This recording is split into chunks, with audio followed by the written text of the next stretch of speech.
Donc voilà, chers amis, voici donc le deuxième message qui aurait dû être le premier. Si vous avez écouté le précédent, qui parle de devenir un homme libre finalement, pour entendre la voix de Dieu et marcher sur ses pas, vraiment. Bon, je suis en train de retomber sur le message de tantôt, donc je ne vais pas le faire. On chante marcher sur les pas de Jésus, mais est-ce que vous avez réfléchi à ce que ça signifie marcher sur les pas de Jésus? Bon, je vous laisse avec ce premier message de tantôt. Je vais quand même donner celui que j'avais prévu de donner. Et donc, tout d'abord, un petit merci à tout le monde, puisque nous avons consacré 2 semaines de notre temps pour évangéliser une ville, pas Paris, hein, ici en France, une ville que le Seigneur m'a mis à cœur, involontairement, il y a déjà pas mal d'années, une ville où j'ai connu ce qui est un réveil finalement, et voilà, c'était mon tout premier, je crois mon premier ou mon deuxième, peut-être mon premier travail d'évangéliste il y a 37 ans, c'est ça? C'est 37? 30 ans. Oui, d'accord. On était appelé au Seigneur il y a 37 ans. On s'est converti il y a 37 ans. Et j'ai commencé à servir le Seigneur plus tôt que ça. Ah oui, en Belgique à 35, 36, oui. Enfin bref, qu'importe. Et donc, c'est très spécial parce que le Seigneur, pour les hommes libres, fait toujours des choses spéciales. Vous avez remarqué ça? Pour les hommes libres, le Seigneur fait des choses spéciales, toujours. Il y a un programme spécial. Et moi, je suis un homme libre. Voilà, je vous en ai parlé dans le précédent message. Et donc, je m'attends toujours, d'ailleurs, c'est Arnaud qui me disait, oui, avec toi, on ne s'ennuie pas. C'est toujours nouveau. Avec Dieu, le royaume de Dieu avance toujours.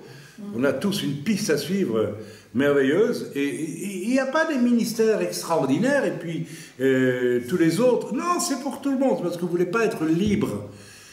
Et Dieu ne peut pas... Si vous êtes un esclave, vous dites non, je vais rester esclave, qu'est-ce que vous voulez que Dieu vous confie la direction d'une ferme de 75 hectares? Hein? Pas possible. D'accord? Il faut d'abord vous libérer. Alors après, Dieu pourra vous... Ok, bien. Donc, nous sommes donc revenus après 30 ans.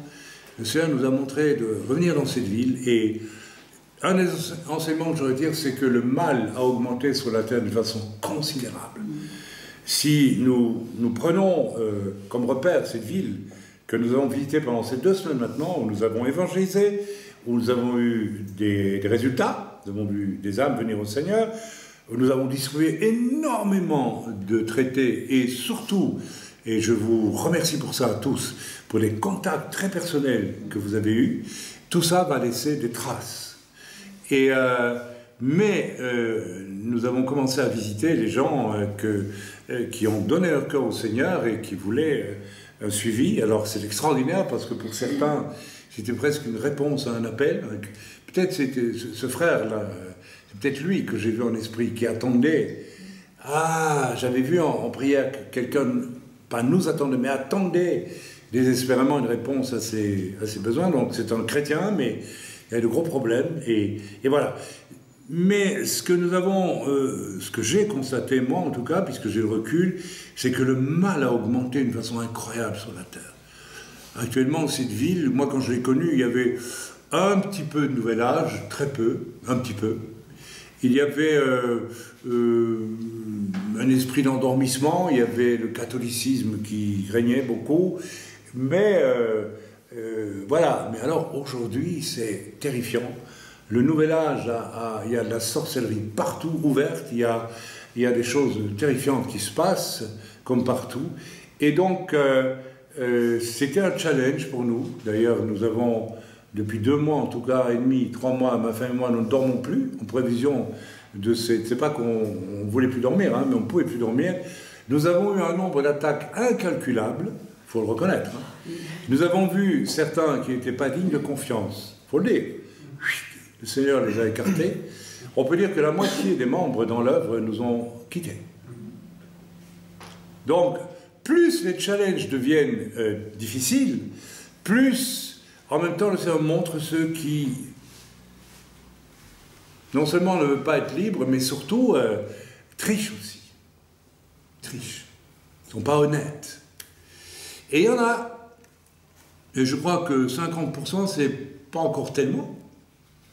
Je crois qu'il y a des endroits que j'ai visités, que ce soit en Afrique ou ailleurs, où c'est 80%, quand c'est pas 90%. On est dans ces temps-là, mes amis, il faut le regarder en face. Bien, alors ça c'était la toute petite introduction pour nous excuser auprès de ceux qui attendent nos messages et les réponses aux mails, parce qu'on est débordés, on a vécu des choses merveilleuses pendant ces 2 semaines, et donc on n'a plus pu répondre à aucun mail quasiment, et donc on s'en excuse. Bien, alors, il y a... Était-ce la semaine dernière ou la semaine avant? Je ne sais plus, parce qu'on est un peu noyé dans tout ce qu'on a vécu. Donc j'ai prêché sur Acte 20, 18 à 38, n'est-ce pas, sur le thème de monter sur ces lieux élevés. C'est-à-dire que déjà, vous voyez déjà le rapport avec le message de ce matin, de tantôt, hein, échapper aux eaux basses de l'esclavage, monter sur les lieux élevés, acquérir une autorité spirituelle en Christ. Nous sommes tous appelés à avoir une autorité spirituelle. Je n'ai pas dit qu'on avait tous un ministère, mais l'autorité spirituelle pour peu que l'on s'élève. Alors je ne vais pas refaire le message que j'ai fait donc la semaine dernière, et ça m'a permis de débarquer, en quelque sorte, je parlais comme les Canadiens, j'ai débarqué sur la notion, le Seigneur m'a orienté directement sur 1 Corinthiens que nous allons lire, chapitre 15, versets 45 à 56, où Paul va nous parler, n'est-ce pas, de façon extraordinaire, et qu'il faut absolument approfondir verset par verset. Nous ne le ferons peut-être pas complètement aujourd'hui, mais je vous invite à lire ça calmement, et donc sur la notion de terrestre et de céleste. C'est aussi une façon de se hisser à quelque chose. Alors on va lire ensemble, n'est-ce pas, et on va un peu essayer de développer cette notion de céleste et de terrestre. Est-ce qu'un chrétien, lors de son parcours sur la terre, peut devenir parfaitement céleste? Non, mais il peut le devenir à 99%. Parce que nous deviendrons des citoyens parfaits du ciel quand nous serons enlevés auprès du Seigneur. L'Écriture le montre, Paul le montre très bien ici. Ok, mais pas avant. Mais on peut s'approcher quasiment de cette perfection. D'accord? Dans l'Épître aux Éphésiens, chapitre 4, il est dit que le Seigneur a donné 5 ministères en vue du perfectionnement des saints. Perfectionnement, c'est pour mener à la mesure de la stature parfaite de Christ. Donc, Christ est-il terrestre ou céleste? Céleste. Un céleste qui a bien voulu descendre sur la terre. Donc, nous sommes appelés à cela. Ok? Et il y a plusieurs chemins pour devenir des célestes. Le premier, c'est de vaincre ce dont j'ai parlé longuement au cours du premier message, de vaincre les œuvres de la chair dans ma vie. Les œuvres de la chair, c'est pas seulement manger trop ou que sais-je, c'est échapper au marasme infantile dans lequel je me maintiens très souvent. Amen. Alors, lisons ensemble ce chapitre d'1 Corinthiens, verset 15, à partir du verset 45. C'est pourquoi il est écrit, le premier homme, Adam, devint Adam, c'est tout proche de Adam, ça nous parle de la terre qui est rouge, Adama. Adama en hébreu, ça veut dire la terre. Donc Adam, c'est pas un hasard qu'on l'ait appelé Adam. On l'aurait pu appeler Hashamaïm, les cieux, pourquoi pas. Dire, voilà, il est l'homme tiré de la terre. D'accord. À une époque où la terre était, je dirais, sanctifiée par la perfection de Dieu. Ouais, elle n'était même pas sanctifiée, elle n'avait jamais été autre que sainte, puisque tout ce que Dieu a créé au départ était parfait. Mais il s'appelle Adam. Il devint une âme vivante, une âme. J'ai souligné le mot âme dans ma Bible, pourquoi? Parce que la plupart d'entre nous, nous restons toute notre vie, certains, en tout cas au niveau de notre âme. Je reviens sur le message précédent. Quel est le but du message précédent? C'est de te sortir du chaos de ton âme. Vous êtes d'accord avec ça? Est-ce que vous comprenez ça ou vous ne comprenez pas? Vous comprenez que votre âme vous met dans le chaos. L'âme de vos parents était chaotique. Chaotique, veut dire qui conduit au chaos. D'accord?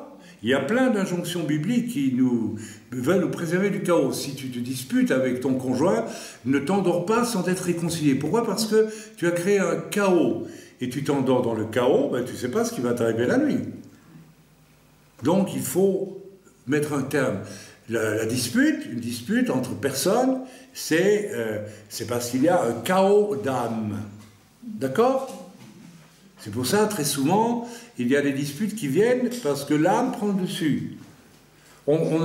Celui qui a appris à vaincre son âme, c'est un exemple, il peut réfléchir à ce qu'il dit. Et très souvent, vous parlez, vous ne savez même pas ce que vous dites, certains. Vous parlez avec votre âme, vous parlez... je m'excuse à ce qu'il y a de rustre en vous. Ça aussi, c'est un des effets du christianisme, c'est le développement de l'intelligence. Et de la faculté de communiquer, de comprendre. Si ça ne se développe pas dans votre vie, vous devez vous poser des questions. C'est pas un hasard si c'est les protestants au monde qui fournissent le plus grand quota de prix Nobel. Vous savez ça? Vous ne le savez pas, c'est dommage. Il faut vous instruire un peu. Et puis c'est les juifs. Et puis après, il n'y a plus personne. Quasiment. Les musulmans, jamais. Pourquoi? Écoutez, essayez de discuter avec un musulman intégriste. Vous ne pouvez pas discuter avec lui. Cet homme fonctionne avec son âme. Ah, l'islam, c'est ce qu'il y a de plus grand. Ah, on me l'a dit, donc je le crois. Ou bien quelqu'un à qui vous parlez du Seigneur. Ah oui, mais la religion de mes parents, elle dit, je reste dans la religion de mes parents. Ça, c'est le chaos de l'âme, ça. C'est stupide. C'est stupide. Amen. L'âme. Adam devint une âme vivante. Vous avez une âme. L'âme vivante, c'est votre intellect, c'est le lieu de vos émotions, c'est le lieu de tout ce que vous voulez, qui émane de vous, ce que vous pensez, ce que vous voulez, ce que vous comprenez pas, tout ça. Et dans votre cas, et de vos outils de communication, dans votre cas, ça a été rendu chaotique par le péché de vos pères. D'accord? Le dernier Adam, alors c'est très intéressant parce que Yeshua vient du ciel, mais il se fait homme. Donc il est appelé le dernier Adam. Le dernier, ça veut dire qu'après lui, ça ne veut pas dire après lui, il n'y aura plus personne. Ça veut dire qu'après lui, la question est réglée. Nous devons tous devenir comme le dernier Adam. On ne peut plus rester comme le premier Adam. Le message est limpide, clair, précis. Et si je dépends encore du premier Adam dans le chaos de mon âme, il y a un problème. Vous voyez que l'enseignement que j'ai fait juste avant tient la route ici. Le dernier Adam est devenu un esprit. Et il met ici le mot esprit avec un E majuscule en plus. Vivifiant. Le premier Adam est une âme vivante, avec tout ce que ça implique de possibles problèmes, après la chute. Or, nous sommes tous issus du monde d'après la chute.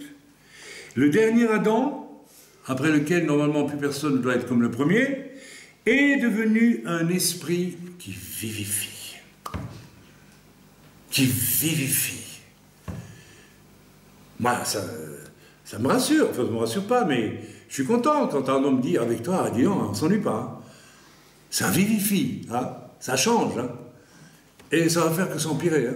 Même si je vais avoir bientôt, je ne sais pas quel âge. Je crois que je mourrai avec un esprit qui vivifie, parce que c'est comme ça. Le dernier Adam, il est fini. Il est mort. Il est mort il y a 30 presque 40 ans. Il est mort. Je le déteste. Je ne supporte plus. Il est ridicule, il est vain, il était orgueilleux, il était idiot, il était esclave. Je ne veux plus ce bonhomme-là, il ne m'intéresse pas. Je veux de ce deuxième Adam qui m'a sauvé et qui me fait... Ah, c'est pour ça que je ris tout le temps. Non? Je ris tout le temps parce que, en moi, je sais pas, c'est comme une... Jésus l'a dit à la Samaritaine. L'eau que tu me présentes là, c'est rien du tout. Si tu buvais à mon eau, tu aurais des sources vives qui jailliraient de ton âme tout le temps. Il a tout dit, le Seigneur, avec une phrase. Vous l'avez lu 100 fois, qu'est-ce que vous en avez fait? On continue. Mais ce qui est spirituel n'est pas le premier. Ce qui est naturel, ce qui est spirituel vient ensuite. C'est tout le message que j'ai donné juste avant. Est-ce qu'il faut expliquer? Vous devez devenir spirituel. Pour ça, il faut faire mourir les œuvres de la chair. Pas seulement l'alcoolisme ou la pornographie. J'espère que plus personne ne s'adonne à ça parmi nous. Quelle horreur. Mais, je veux dire, c'est beaucoup plus subtil et profond que ça. Hein, nous l'avons vu. Le premier homme tiré de la terre est terrestre. Le second homme est du ciel. Notez qu'ils disent le second homme. Il ne dit pas le Dieu, voilà, il dit le second homme. Donc Yeshua s'est fait homme. C'est-à-dire qu'après lui, il n'y a plus de possibilité, normalement, pour être un homme selon Adam. C'est plus possible. C'est impossible. Tel est le terrestre, tels sont aussi les terrestres. Et tel est le céleste, tels sont aussi les célestes. Ok. Donc là, on peut se dire, nous sommes des célestes. Et pourquoi êtes-vous encore si terrestres parfois? Posez-vous la question. De quelle source vous tirez ces choses, n'est-ce pas, qui font que, voilà, vous êtes parfois imbuvables aussi. Parce que vous êtes restés terrestres. Et de même que nous avons porté l'image du terrestre, alors je reviens sur le message d'avant, nous n'avons pas réglé leur compte à nos parents, façon de parler, hein, vous comprenez ce que je veux dire. Attention, hein, attention. Il faut respecter, il faut aimer. Moi j'aime profondément. Depuis que j'ai vu le terrestre chez mon père et chez ma mère, j'ai pour eux une compassion infinie, je vous assure. Parce que j'ai dit ça, le terrestre chez papa, le terrestre chez maman, je n'en veux pas. C'est ça en fait, hein, faire le choix.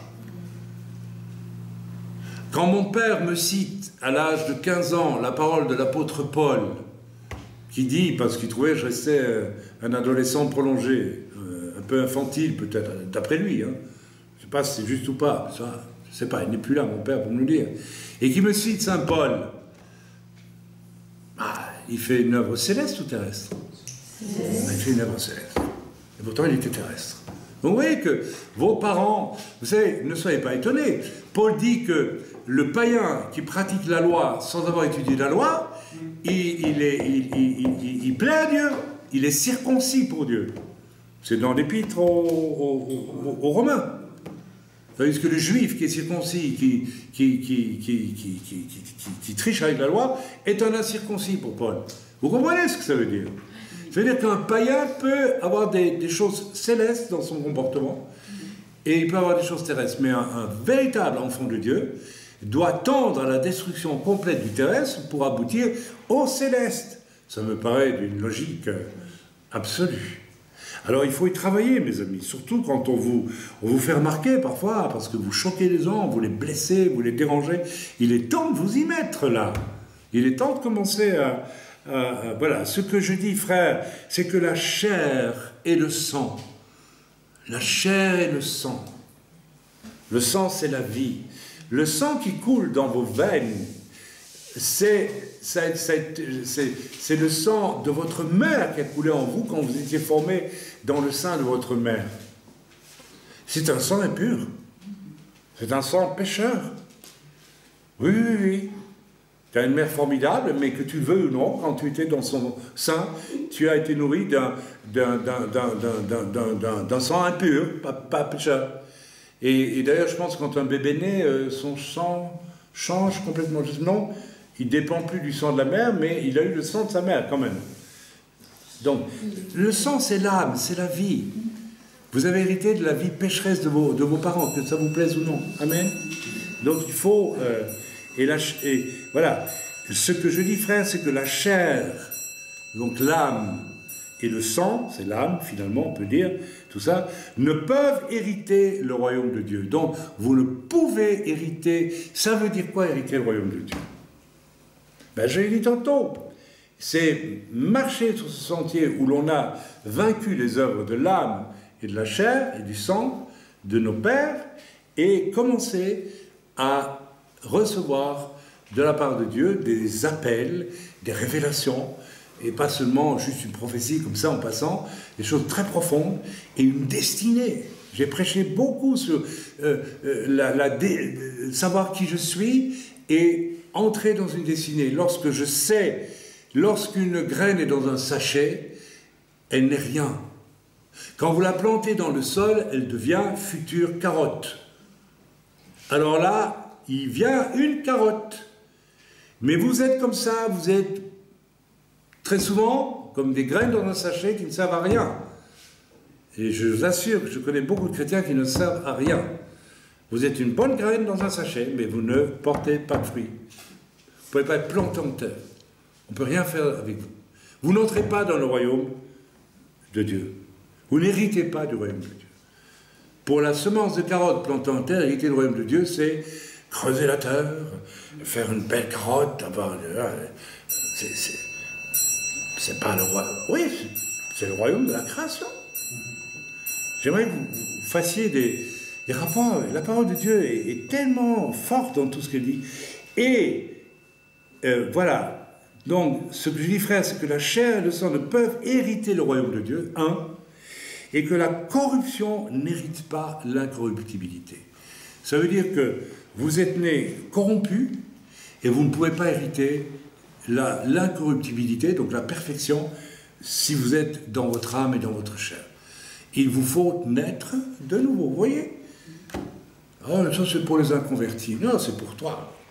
Ami chrétien ou juif messianique, c'est pour toi. Il te faut naître de nouveau, autrement, ce qui est de la chair ne peut pas hériter de l'incorruptibilité.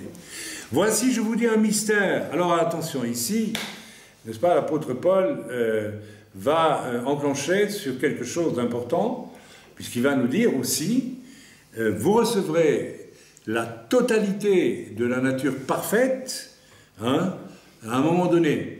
Mais ça ne veut pas dire pour ça qu'il ne faut pas déjà la chercher. Il ne faut pas se mettre en route pour la recevoir. On s'entend bien. Voici, je vous dis un mystère. Un mystère. Nous ne mourrons pas tous, mais tous nous serons changés. En un instant, en un clin d'œil, à la dernière trompette, la trompette sonnera et les morts ressusciteront incorruptibles et nous serons changés. Car il faut que ce corps corruptible revête l'incorruptibilité et que ce corps mortel revête l'immortalité. Ça veut dire quoi? Ça veut dire que Paul nous dit, j'ai eu la révélation d'un mystère. Paul est un apôtre. Et il est un prophète là aussi. L'Écriture nous montre que les mystères sont révélés aux apôtres et aux prophètes. Pourquoi? Parce que pour être un apôtre ou un prophète, il faut passer vraiment par le chemin étroit, il faut quitter l'enfance, il faut devenir un homme fait, un adulte. Vous saurez que vous êtes un homme fait le jour où vous serez très mal à l'aise en face de ce qui est infantile, de ce qui est faible. Attention, je ne dis pas qu'il ne faut pas de la compassion pour les plus faibles. Alors il y a les faiblesses qui sont dues à la maladie, qui sont dues à l'âge, tout ça, il faut immense compassion.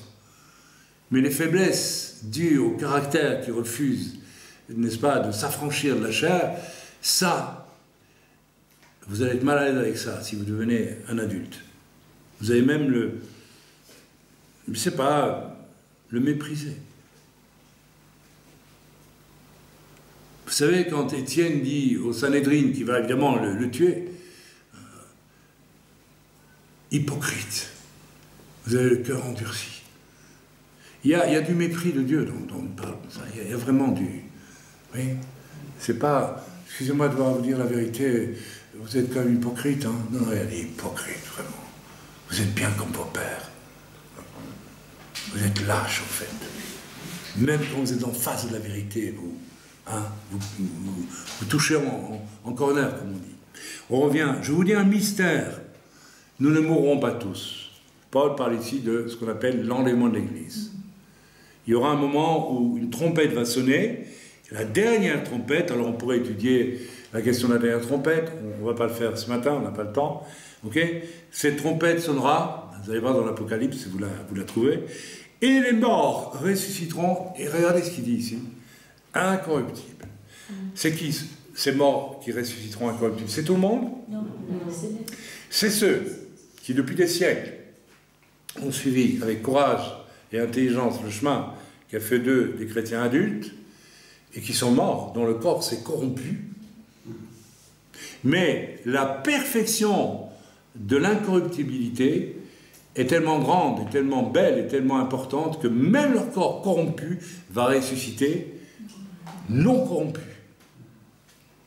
Donc, nous avons là une indication très claire de ce que Dieu veut. Mais ceux qui auront vécu sans prendre la victoire sur la corruption héritée de leur père et qui se disent chrétiens, ils ne ressusciteront pas là.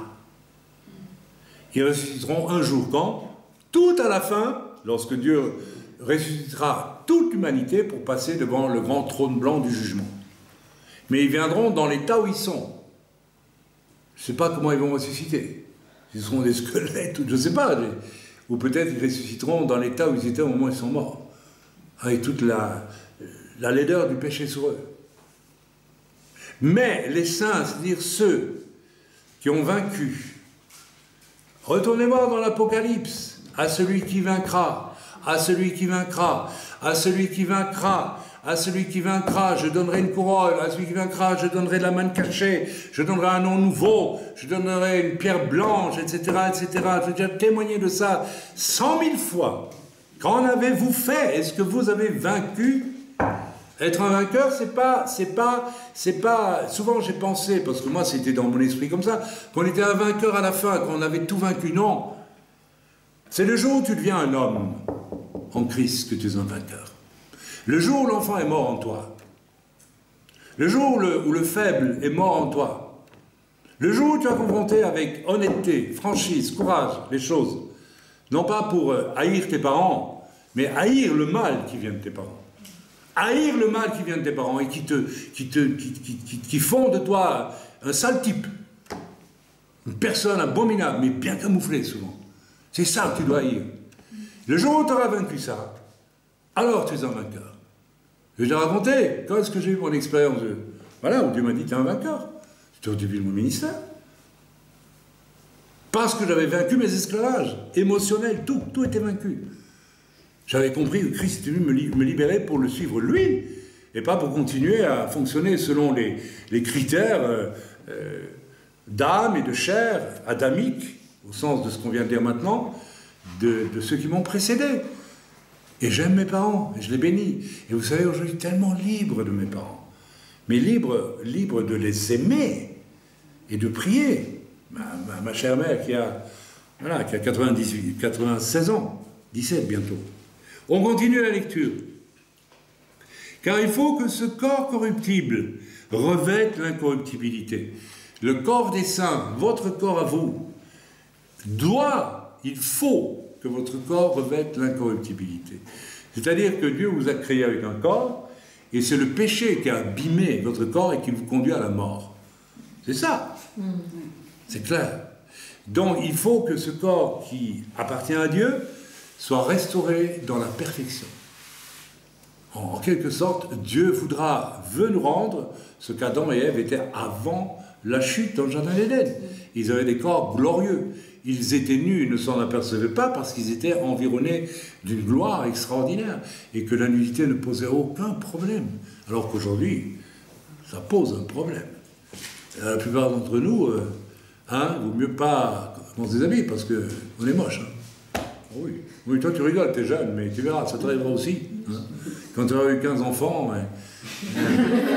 et que tu auras dû faire 3 ou 4 cures d'amaigrissement parce que voilà. Mais non, mais mieux vaut en rire. Mais c'est vrai. Ne disons pas que nous avons des corps glorieux, même physiquement. Mais on peut voir sur nos visages qui nous sommes. On peut voir. Sur nos visages, on peut voir. Amen. Bon. Et puis, on peut être vieux et être vif. Parce qu'on est vivifié par l'Esprit de Dieu. Amen. On continue la lecture. Lorsque ce corps corruptible aura revêtu l'incorruptibilité et que ce corps mortel aura revêtu l'immortalité, nous allons mourir et nous allons ressusciter immortels. Notre corps va... Okay. Et certains d'entre nous ne passeront pas par la mort, ils seront enlevés directement, glorifiés, n'est-ce pas, auprès du Seigneur. Alors s'accomplira la parole qui est écrite, la mort a été engloutie dans la victoire, ô mort où est ta victoire. Donc c'est là, Jésus a vaincu la mort, mais la mort est toujours là. C'est un esprit, la mort. Elle doit être engloutie, elle doit disparaître, elle doit finir. Ô mort où est ton aiguillon? Ce qui permet de dire pendant le millénium, on vivra très très très très dur.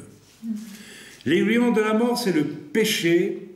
Et voilà, je m'arrête à ça. L'aiguillon de la mort, c'est le péché. Voilà, donc,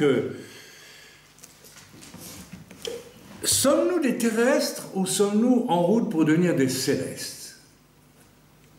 Parce que pour être enlevés, bon, nous avons eu quelques décès dans l'œuvre depuis qu'elle existe. Ils sont partis dans le Seigneur. Ceux-là vont ressusciter avec des corps glorifiés. Ok. Et nous, si la trompette sonne demain, est-ce que nous partons ou nous ne partons pas? Ce n'est pas du tout, il ne faut pas commencer à dire, vous devez savoir si vous partez ou vous ne partez pas. Quand un chrétien vient me trouver tout apeuré, vous pensez que je serai enlevé, frère? C'est votre problème. Je n'ai pas à vous répondre là-dessus. Je n'ai pas à vous répondre. D'abord, je ne suis pas Dieu. En plus, je ne sais pas ce qui se passe vraiment dans votre vie. Mais si tu prends le chemin étroit, dont je parlais déjà dans le précédent message, et dont je continuerai à parler toute ma vie, et que tu te comportes comme quelqu'un de courageux et d'honnête, tu peux être sûr de te tromper, il n'y a aucun problème. Même si tu es imparfait, même si c'est pas ça. Le tout, c'est de se mettre sur le chemin étroit, et d'y rester, et d'avancer sur ce chemin étroit. D'accord? Amen. Voilà, donc, lisons maintenant quelques caractéristiques du céleste. Eh bien, on reconnaît le céleste à diverses choses. On va les prendre, il y aurait une multitude d'exemples à trouver dans la Bible. Quand Abraham part par la foi de Ur en Chaldée, il est terrestre? Ah, écoutez, c'est le céleste céleste. C'est pas pour rien qu'Abraham est ce qu'il est. Quand Moïse accepte de retourner en Égypte pour délivrer Israël, il est céleste ou il est terrestre? Il est céleste. Quand il tue l'Égyptien, il est terrestre ou il est céleste? Il est terrestre. Quand Abel sacrifie un agneau et fait un geste prophétique extraordinaire, il est céleste ou il est terrestre? C'est pas plus que ça? Hyper céleste. Quand son frère jaloux tue son frère, il est terrestre ou céleste? Complètement terrestre. C'est-à-dire que Caïn a hérité de la nature pécheresse de ses parents et il s'en est pas affranchi. Et spécialement de sa mère d'ailleurs. Parce qu'Abel, ben, ses parents c'était Adam et Ève.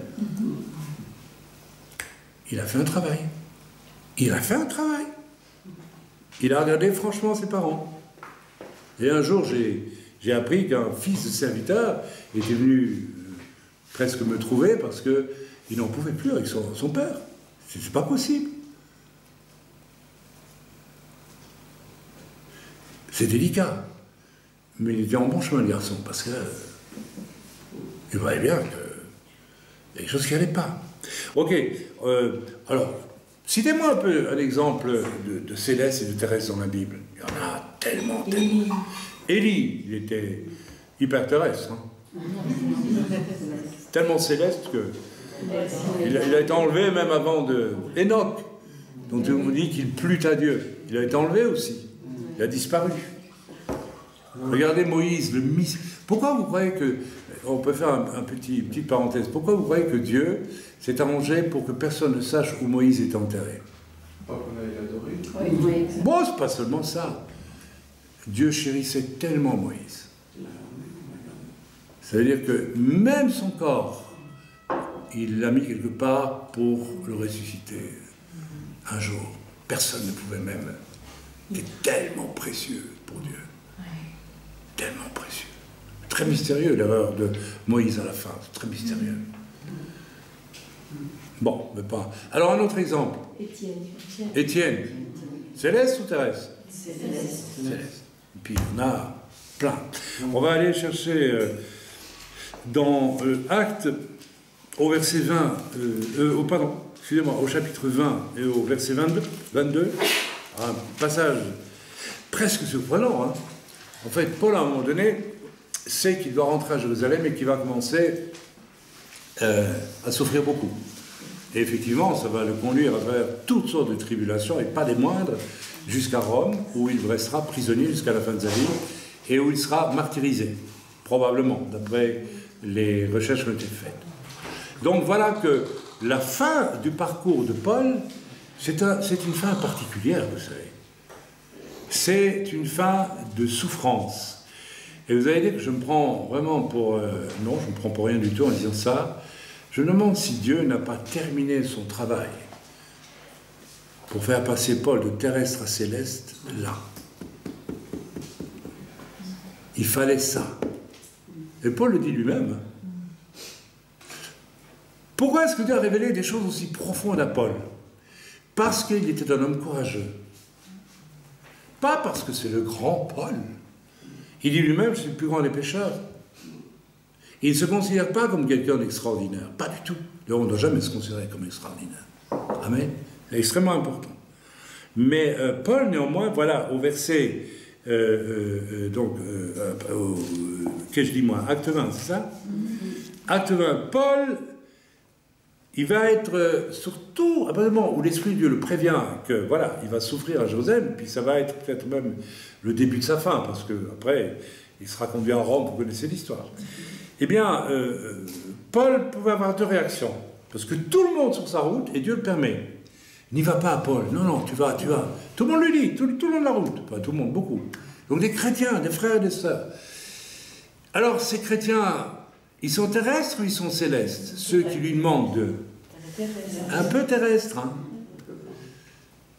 Ils reçoivent de Dieu l'information qu'il va souffrir, mais ils ne demandent pas à Dieu, Seigneur, est-ce que tu le veux ou tu ne le veux pas?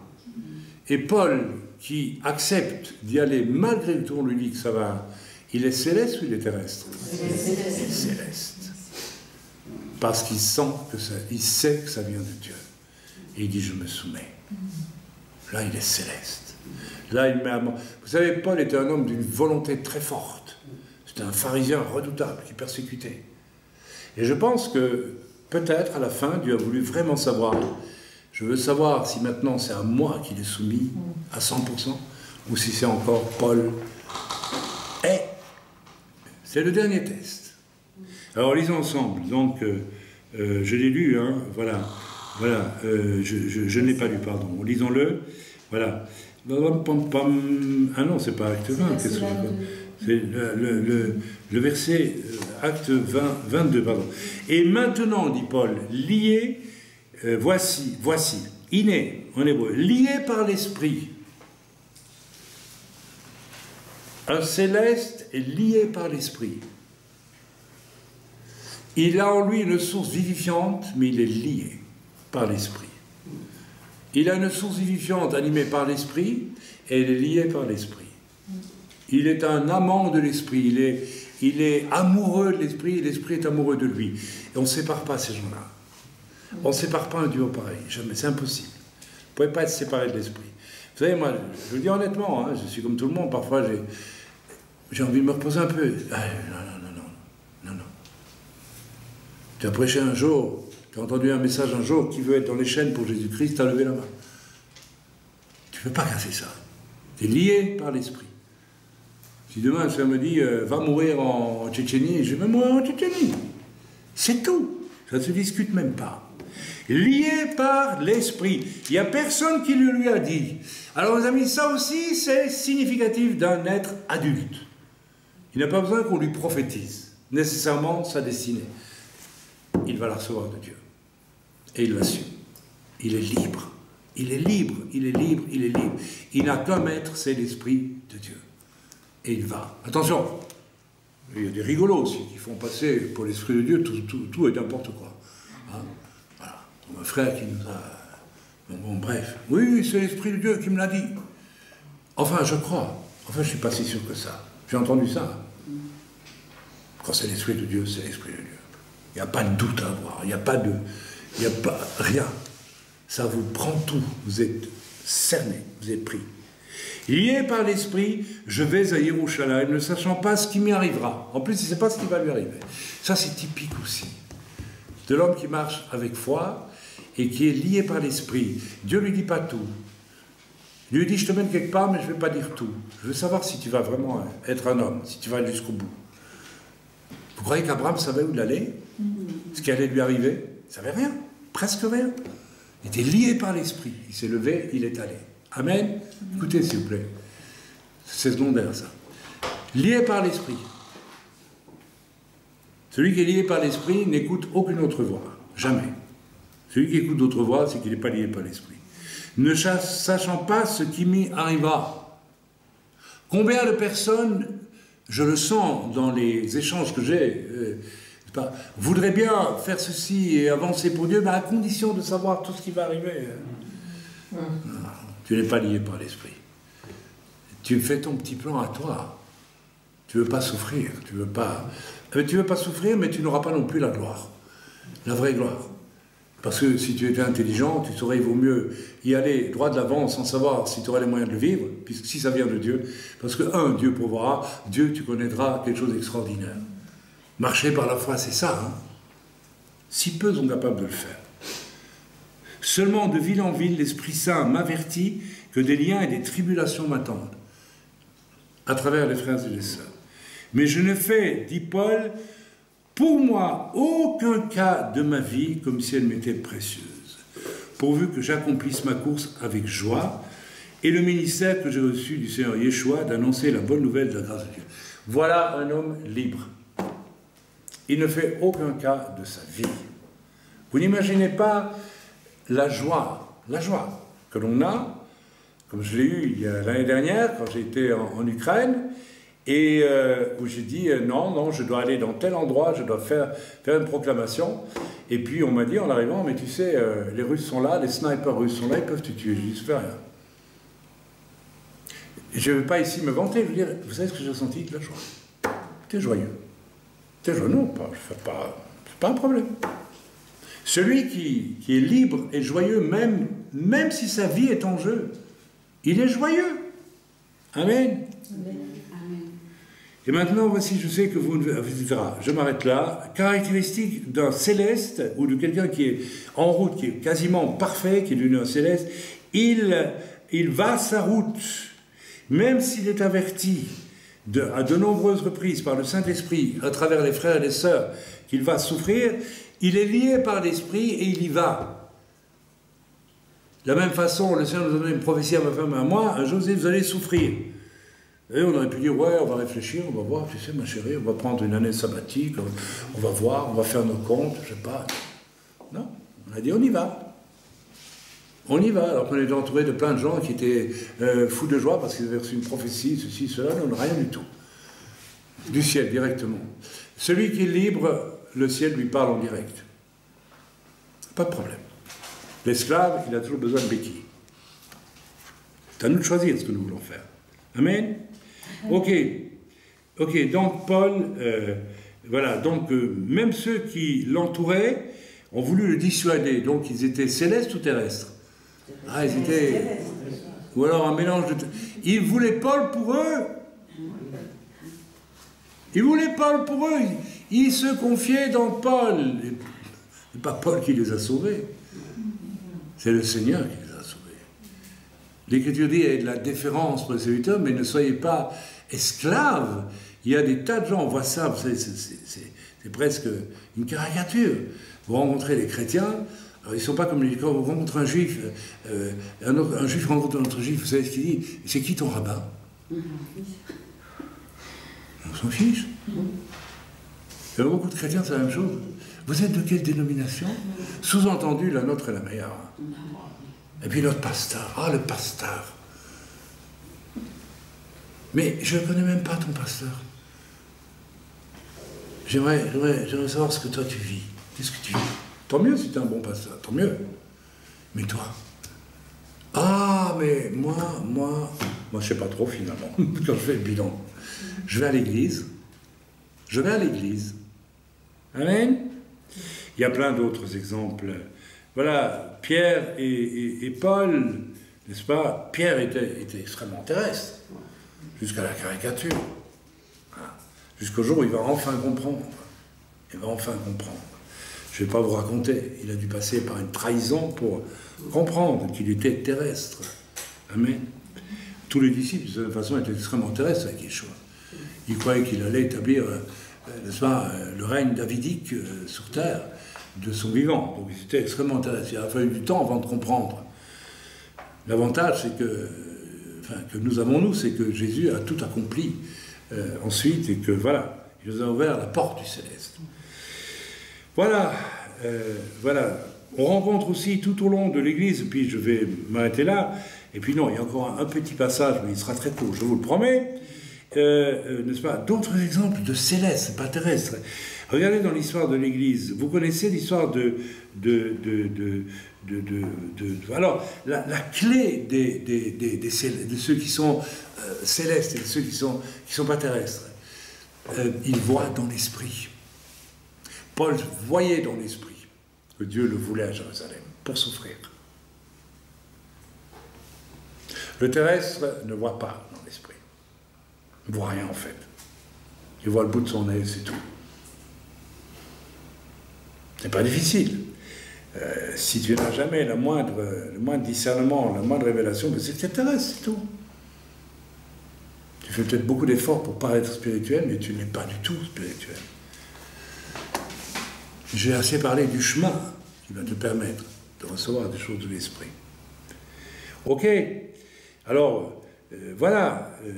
Il y a ceux qui voient dans l'esprit. Je vous donne un exemple. Vous connaissez l'histoire de Blandine, la chrétienne qui a été martyrisée, c'était en l'an 400, 300, je ne sais plus, à Lyon, dans les arènes de Lyon, qui se trouvent actuellement sous le tunnel sous Fourvière. C'est là que se trouvaient les arènes. Et donc, Blandine était une gamine de 16-17 ans, je pense. Ton âge, tu as quel âge tu as? 18. 28? 18. Ah, 18. Voilà. Encore plus jeune que toi. Il y a 2 ans de moins. Et imaginez une arène, bien sûr, de gens très célestes, n'est-ce pas? Ils sont célestes. Les hyper-terrestres, qui rigolent et qui s'amusent de voir des gens se faire brûler, décapiter, dévorés par les lions. Ouah, c'est le spectacle. Oui, on est vraiment en plein domaine du diable, là. C'est le cirque du diable, là. Et on amène cette gamine de 16 ans, et on la met dans un filet, et on envoie un taureau pour soulever. Ça faisait rigoler tout le monde, hein, une gamine de 16 ans. Une fille, 2 ans moins que notre sœur ici, imaginez ça. Et les gens, ça les amuse, hein. Ah bah oui, le diable, c'est un spectacle. On verra si elle sera encore chrétienne quand elle sortira du filet. Elle sera en petits morceaux. Et on la retire du filet, elle était intacte, et puis elle louait Dieu. Et puis, on fait chauffer un siège au feu. On amène le siège à être à blanc. Vous imaginez ça? Et on l'assied sur le siège. Vous avez les chairs et tout, la douleur. Et loue le Seigneur. Et finalement, tout le monde commençait à se poser des questions, mais les gens disent, mais où trouve-t-elle la force de faire ça? Une gamine, petite blondinette de 16 ans, petite lyonnaise, petite gauloise. Alors, pour mettre fin au scandale, on va l'égorger, pour qu'elle meure enfin. Vous savez quel était le secret de Blandine? Son corps souffrait, mais son esprit ne souffrait pas.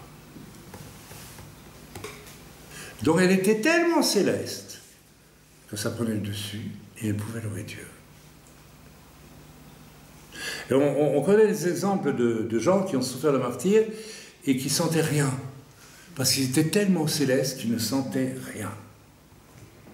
Et en réalité, vous savez, quand nous prions, quand nous sommes vraiment en communion avec Dieu, tout ce qui peut nous arriver, c'est pas grand-chose en fait. Ok?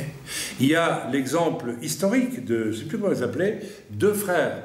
C'était aussi en France, je ne sais plus où, qui au début, où l'Église évangélisait beaucoup, comme nous l'avons fait pendant 2 semaines maintenant, et bien. Mais eux, on les a attrapés et on a voulu les... Alors on leur a fait subir toutes sortes de choses. Et puis ces deux frères, ils étaient toujours souriants et heureux et gentils. Enfin voilà, parfait. Et alors chaque fois, quand on avait fini de les torturer, ils se réveillaient, ils disaient, bon, alors je vous prends, vous prêchez. Ils étaient complètement démolis, hein, mais ils prêchaient et ils avaient un grand sourire. Alors à la fin, on dit, bon, on va les décapiter. C'est une histoire authentique. Hein. C'est dans les annales.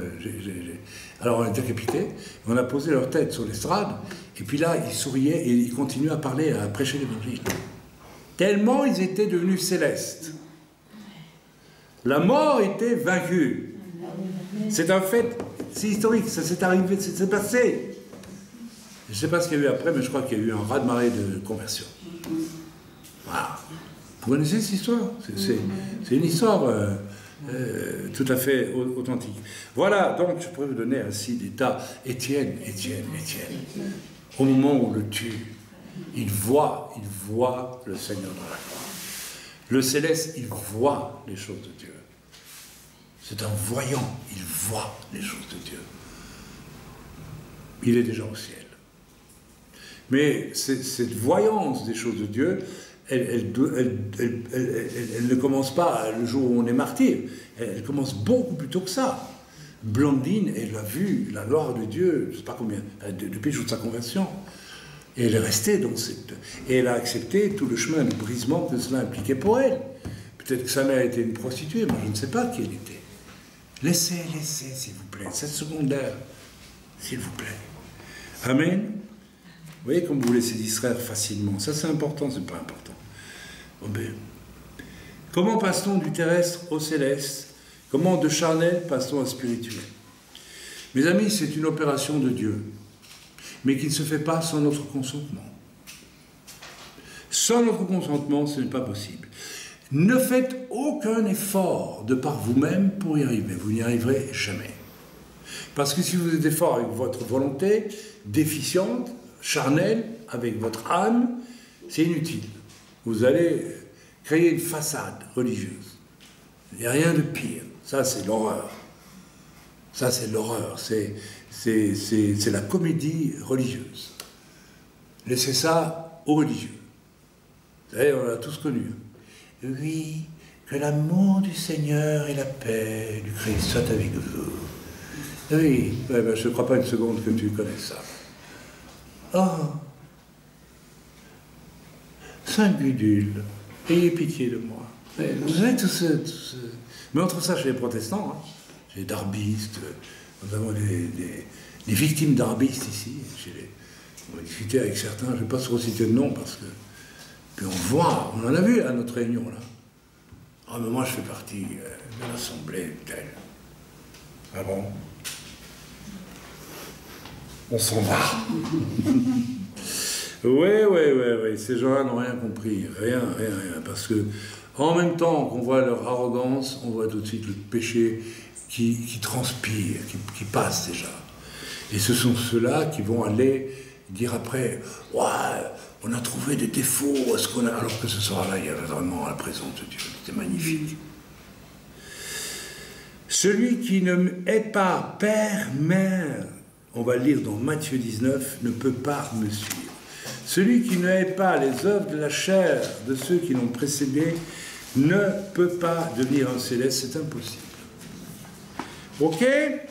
Si tu ne liquides pas ton héritage, tu ne peux pas devenir un céleste, c'est impossible. Tu vas devenir un éternel enquiquineur terrestre. Jésus dit à ses disciples, Matthieu 19, verset 23, Yeshua dit à ses disciples, je vous le dis en vérité. Attention, ça veut dire, c'est super vrai là, voilà, il n'y a pas de nuance, hein, c'est clair. Un riche entrera difficilement dans le royaume des cieux. Pourquoi? Parce qu'un riche, il a de l'argent pour satisfaire quoi? Son âme, ses passions. Donc, il est prisonnier de son âme. C'est ça le problème. Il y a des chrétiens riches. C'est quand même étonnant que Dieu dit aussi ailleurs, celui qui quittera père et mère, on peut peut-être le lire, et terre et tout, pour me suivre, je lui donnerai tout cela au centuple. Ça veut dire que aux chrétiens spirituels qui vraiment suivent le Seigneur, Dieu promet des trésors terrestres. Quand Dieu promet à ses disciples d'être juges sur toutes les tribus d'Israël, c'est pas peu de choses. Hein. Ils ne seront pas juges sans avoir des biens, d'ailleurs, j'en suis convaincu. Ok, mais il y a une grande différence entre convoiter des biens et hériter le bien parce que l'on a tout suivi, tout laissé pour suivre le Seigneur. Ne soyez pas jaloux. Amen. Parce qu'il y en a, ils sont spécialistes. Hein. Un pasteur doit être pauvre. Je me rappelle, la première fois que j'étais dans une pastorale en France, j'avais acheté une nouvelle voiture. Ah, pas de pauvre. Je crois qu'ils devaient tous avoir 2 voitures. La belle qui sortait en cachette et la moche qui venait à la pastorale. La vieille, montrer qu'on était un, les pauvres. Et moi, je venais avec ma nouvelle. Vous savez que j'ai vu des regards. C'est louche, la nouvelle. Flambant neuve, la bagnole, là. Alors, parce que tu es un pasteur, tu roules de 50 000 km par an et tu dois vivre avec des pannes, avec ta famille, dans la voiture, tout le long de l'année. C'est ça ton truc? Ça, c'est spirituel. Complètement idiot. Mais j'ai vu des regards. Il faut toujours avoir une vieille bourrique d'occasion quand on est pasteur. Si vous voulez vivre comme ça, débrouillez-vous.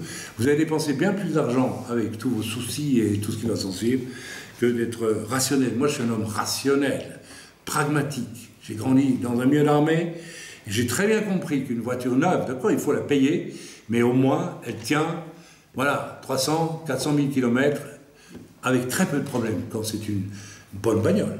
Alors oui, ben, j'achète allemand, oui, parce que c'est bon, moi, c'est tout, j'achète pas n'importe quoi. Voilà, c'est comme les chaussures. Il y a des gens, ils achètent une nouvelle paire de chaussures bon marché tous les 3 mois. Quand tu fais le compte au bout de l'année, tu aurais mieux fait d'acheter 1 ou 2 un peu plus chères que tu vas garder 10 ans. Moi, mes chaussures, je les garde 10 ans. J'économise beaucoup d'argent. Je peux mettre ça dans l'œuvre. Non, mais je suis sûr qu'il y a des gens qui me disent « Oh, il y a des pompes, lui, on voit bien que... » Et alors, si tu es bête, si tu veux dépenser tout ton argent à acheter des saloperies tout le long de l'année, ben c'est ton problème.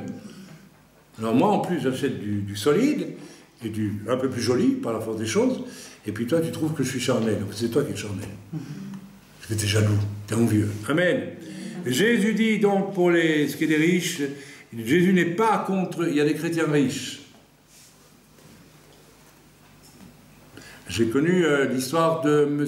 Goodyear, c'est ça? Celui Goodyear au Caterpillar, aux États-Unis, qui donnait 80% de ses bénéfices à l'œuvre de Dieu. Le monsieur qui fabrique ces Caterpillars, tous les engins. Donc il avait un chiffre d'affaires de je ne sais pas combien de dizaines, peut-être même de centaines de millions. 80%, plus de 80%, il le donnait. Vous voyez, des riches qui ne sont certainement pas terrestres. Le reste, il le réinvestissait dans ses entreprises, donc 80% de ses bénéfices, et il gardait un peu pour lui, pour vivre normalement. Pas non plus lui demander comme un clochard, alors que bon, voilà, c'est normal. Les disciples, voilà, il est plus facile à un chameau. Alors, je vous le dis encore, donc autre chose. Il est plus facile à un chameau de passer par le trou d'une aiguille qu'à un riche d'entrer dans le royaume de Dieu. Les disciples, ayant entendu cela, furent très étonnés et dirent « Mais qui peut donc être sauvé ?» Jésus les regarda et leur dit « Aux hommes cela est impossible, mais à Dieu tout est possible. » N'essaye pas de te sauver du chaos de l'univers dans lequel tu as grandi tout seul, mais regarde-le en face. Si tu as devant toi un serpent qui siffle, et que tu le regardes pas, mais que tu détournes la tête parce que tu ne veux pas le voir, parce que tu as peur. Et beaucoup d'entre vous avez peur de regarder en face, si vous regardez en face. Mais si tu détournes la tête, oh, serpent, ben lui, il te mord.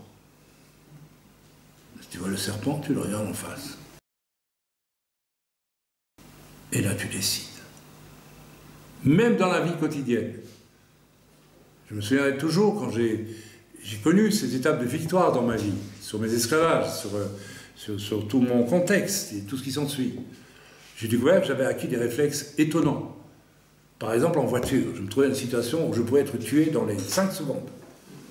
La plupart des gens, qu'est-ce qu'ils font? Ils freinent à mort, ils paniquent, ils ne savent pas quoi. C'est vrai ou c'est pas vrai? Eh bien, lorsque tu es devenu un être libre en Christ, tu sais quel est ton premier réflexe? Première seconde, j'analyse tout. Je ne réagis pas avec mon âme. J'analyse. Une seconde.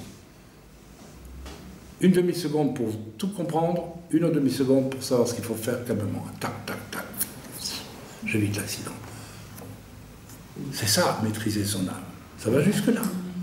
On est libre. L'accident qui vient vers moi ne me trouve pas esclave de mes émotions, de mon âme.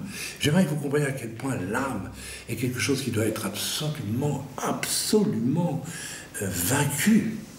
Vous avez reçu une âme déchue, mes amis. Elle ne peut plus vivre après votre conversion. C'est impossible. On continue la lecture.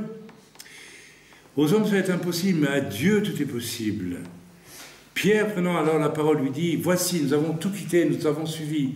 Qu'en sera-t-il pour nous ?» Jésus leur répondit, « Je vous le dis en vérité, quand le Fils de l'homme, au renouvellement de toutes choses, sera assis sur le trône de sa gloire, vous qui m'avez suivi, vous serez... » Attention, suivi, on comprend, ça veut dire suivre. « Vous serez de même assis sur 12 trônes.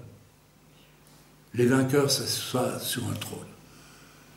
Les vaincus ne s'assoient jamais sur un trône. » C'est logique. Tout ça est logique. Vous serez assis par terre, c'est tout. Si ça vous amuse.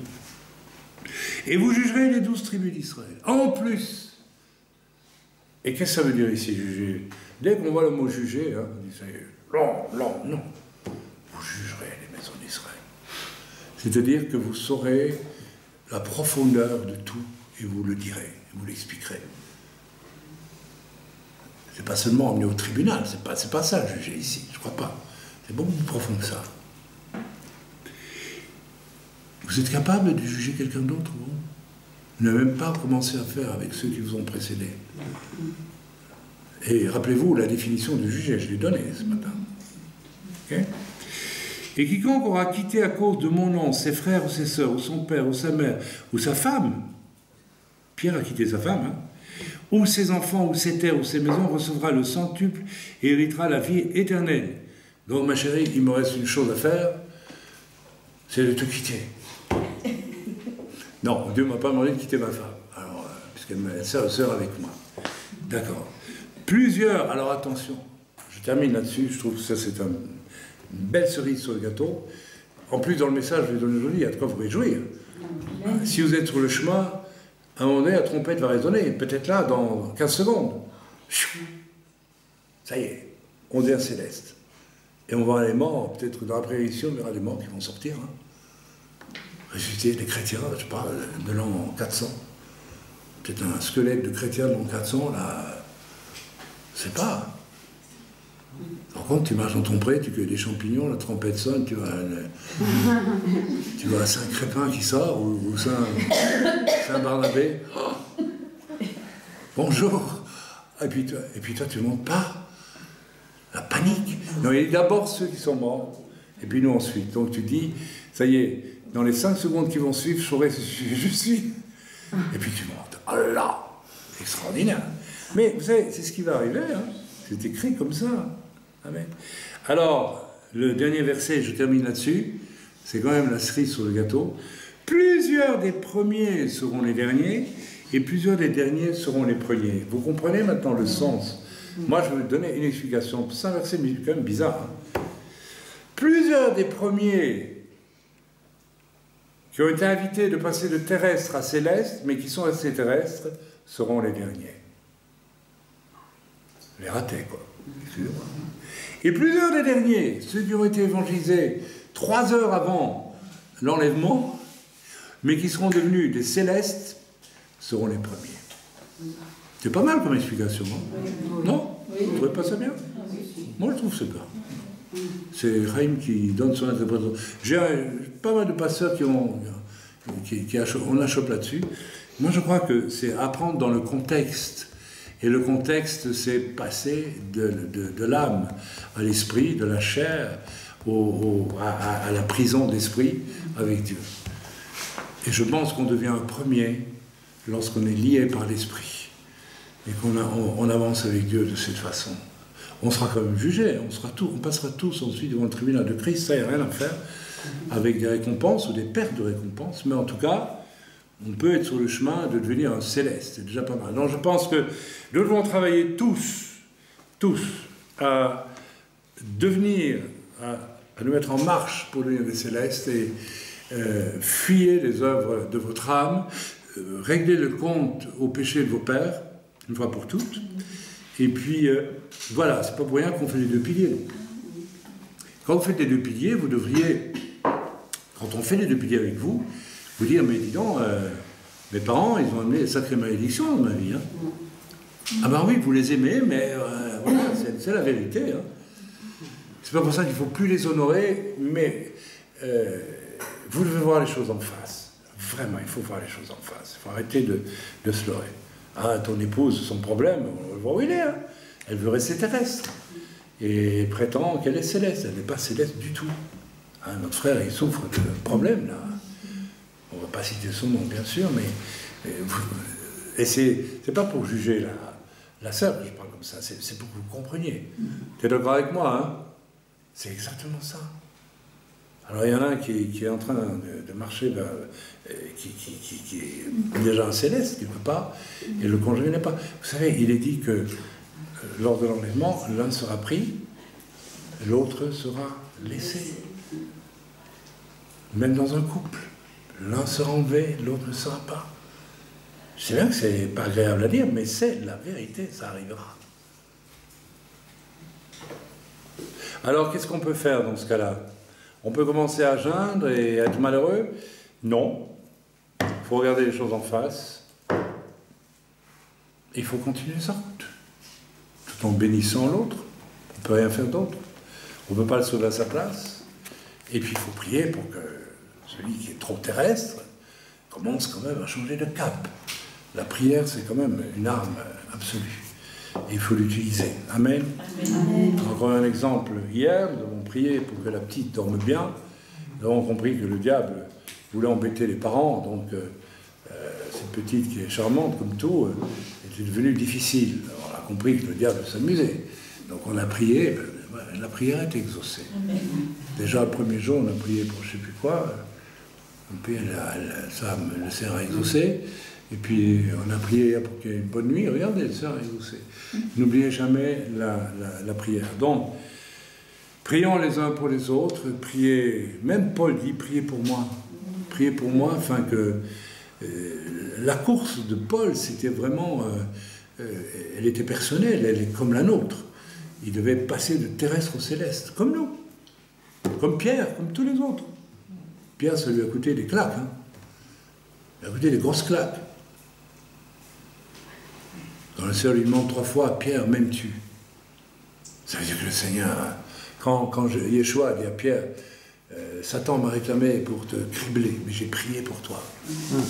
Alors prions aussi pour les faibles, les charnels parmi nous, et puis exhortons-les aussi. Continuellement, essayons de leur montrer la vérité, la réalité. Sortez-les de leurs rêves. Très souvent, le terrestre, il rêve. Il ne veut pas voir la vérité. Il ne veut pas voir les choses en face. Amen. Sortez-les de leurs rêves, quels que soient leurs rêves. Papa, maman, mes traditions. J'ai entendu un jour quelqu'un me dire, oui, mais tout ça, le problème, c'est que la mentalité des gens du Midi, c'est pas celle du Nord. Vous rêvez, là. Le péché, c'est le péché, c'est le même au nord qu'au sud. Les gens s'inventent tellement de fadaises pour ne pas regarder la vérité en face. On a eu le témoignage d'une sœur, qu'on connaît tous maintenant, qui est née dans un milieu religieux, hein, et à qui on a dû dire un jour, qui j'ai dû dire, tu n'es pas sauvé. Fille de serviteur, vous vous rendez compte? Le choc que ça a été pour elle. Et finalement, elle a accepté, et nous l'avons baptisée, mais en même temps, le diable est venu et a dit, mais tu vas pas accepter ça, tu es fille de serviteur, Elle a eu une année de combat, mais elle a mené son combat. Elle a mené le combat. Elle a regardé la vérité en face. Vous avez vu le résultat? Ça vous met pas un peu, je sais pas, la puce à l'oreille? Elle a dû voir les choses en face. Elle a dû faire le travail, de confronter la vérité. Elle n'était pas sauvée, mes amis. Vous savez ce que ça veut dire de ne pas être sauvé, alors qu'on est enfant de serviteur, qu'on a grandi dans une religion, dans un mouvement très dominateur, très « c'est moi, c'est moi ». Vous savez, c'est quoi la destination? L'enfer. Mais elle été très dure. Elle a regardé en face, elle a souffert. Elle nous l'a dit. Mais vous l'avez vu? Elle est libre. C'est quelqu'un qui a vaincu. Elle est victorieuse. Je vous souhaite à tous. Elle l'a fait sans église, avec rien que les messages qu'on relâchait sur le site. Elle n'a eu que ça. Et bien sûr, très souvent, je savais que Dieu me faisait glisser quelque chose. Je savais que c'était pour elle. Elle a eu que ça. Elle a eu sa confrontation avec la vérité. Rien d'autre. Et Dieu l'a accompagnée. Et vous, nous, très souvent, nous recevons des tonnes de messages, des tonnes de conseils, etc. Et pourtant, Dieu nous accompagne nulle part. Pourquoi? Parce que nous ne voulons pas souffrir. Nous ne voulons pas payer le prix. La nouvelle naissance, c'est comme la naissance d'un bébé. Ça fait souffrir. Demandez aux femmes. Et l'enfant, il souffre aussi. Et puis quand il est dans la vie, c'est beau. Mais la nouvelle naissance, pour un pécheur qui devient un enfant de Dieu, il y a une souffrance, mes amis. Et il faut l'accepter. Amen. Amen. C'est un beau message, quand même. C'est encourageant, non? Puis la trompette va sonner, peut-être dans 5 minutes. Allez savoir. Et hop là. Samuel qui dit non, c'est pas possible parce que j'ai encore trop de travail à faire. Hein, Samuel. Voilà, soyez bénis dans le nom de Yeshua. Et on vous aime tous et on va prendre tous peut-être aujourd'hui une journée de repos, pré-Shabbat, parce qu'on a beaucoup bossé pendant 2 semaines. Il y a eu beaucoup d'âmes qui ont été touchées pendant ces 2 semaines d'évangélisation. Et je crois qu'on est fatigué. C'était un challenge pour nous aussi, parce qu'on n'a pas pu avoir toutes nos réunions de prière comme d'habitude. Là, on a été éprouvé dans ce qu'on valait vraiment. Là, c'est clair. Donc, je suis content parce que, voilà, j'ai connu d'autres choses comme celle-là où, après, les 3 quarts de l'église s'effondraient parce que pas capable de supporter le choc. Vous êtes allés contre des démons, là, vous ne vous rendez pas compte. Vous avez été bien, hein, Arnaud, c'était bien. C'était bien. Belle bagarre, Voilà. Il faut aimer la bagarre quand c'est pour le Seigneur. Amen. Oh, oui, il faut aimer la bagarre pour le Seigneur. D'accord. Ok. Frères et sœurs, soyez bénis dans le nom de Yeshua. Amen. Amen. Bientôt, très bientôt, nous irons à le Seigneur. Bientôt, très bientôt, nous irons à le Seigneur. Bientôt, très bientôt, nous irons voir le Seigneur.